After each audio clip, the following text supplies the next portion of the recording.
Henry didn't tip his tour guide, so we fed him to her. If you could actually move that bucket for me. I use that as a prop for my knee. Get a little bit closer. There we go. How heavy is it? She probably weighs about a good 60, 70 pounds. Wow. Yeah, she's pretty heavy. This is so cool.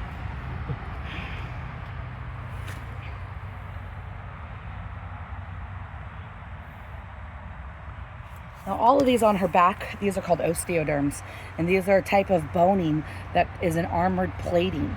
So heavily and thick, but it's almost hard to penetrate even with a bullet. Really? Yes. Wow. So the most vulnerable spots on an alligator or any crocodile is right underneath here and these softer regions under her body. Huh. Now a lot of people don't know this, but alligators use their tail to swim. They don't use their feet.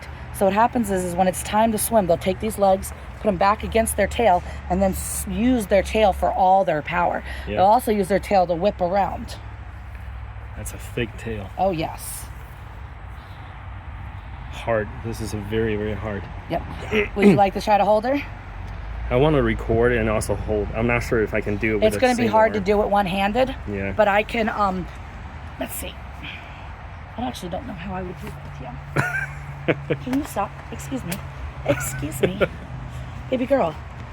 Hang on. There are no children present, but still, it's not. She is not being cooperative, so I don't think you'll be able to hold her with one hand. But you can come in here and pet her if you want. Yeah, I'll just pet her. Okay, hi. Stop. So she's kind of more of a Louisiana swamp puppy. Very friendly. Yes, she was hand-raised just like Jambalaya was. T-Mike raised her since she was a hatchling. They hatched her, raised her. T-Mike sent me pictures of her sitting on their couch watching TV with them. You know, she was raised to walk on a leash. So when I tell people that alligators are extremely habit-forming, I don't like to tell people that they can be domesticated. They're still an alligator. One day, she has bitten people before. She's bitten tour guides and people that worked here that didn't know how to handle her. So I always tell people, you've got to just watch the signs. I am an alligator wrestler. I go and do different competitions and stuff like that. I've only been working at this park for about 2 weeks now. Alligator wrestler? Yeah, I go wrestle and wrangle alligators. I have a whole TikTok about it. I do all these things. But I was interviewed one time and I had these people asking me, you have to go into these pits of 60 to 90 alligators, jump on the back of one, put a lasso around their neck, and drag them to the surface.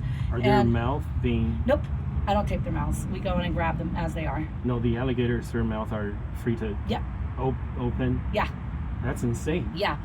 Well, I went to school. I studied the crocodilian species. I tell you what, though, I'd much rather work with crocodiles or work with alligators than crocodiles. I studied their behaviors, and their patterns are a little bit more predictable versus crocodilians. Their behaviors are very unpredictable. Like, you could do the same thing with a crocodilian 20,000 times, but at any given moment, that crocodilian could decide to come and eat you.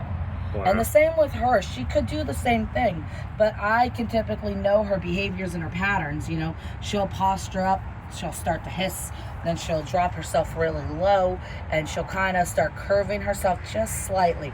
You won't notice it if you don't know what you're looking for, but the moment she kind of starts to try to curve herself, I usually tell people to back away, just because she's kind of being a little salty. So far, she hasn't hissed at anybody today, but she's being a good girl. Doesn't mean that she can't. I don't like to tell people that she won't bite you because she has a mouth. Yep. She's an alligator, you know? And also, if she bites you, that's your fault. You're in an alligator pen. You chose to come in here, not my fault. No. I always tell people that. If they're like, oh, can I pet her? Can I stick my hand in the pond? I was all like, yeah. And if she bites you, that's on you. You decide to come in here. I told you you could, but you still decided to come in here. I think most places would make their guests sign a waiver. Yeah.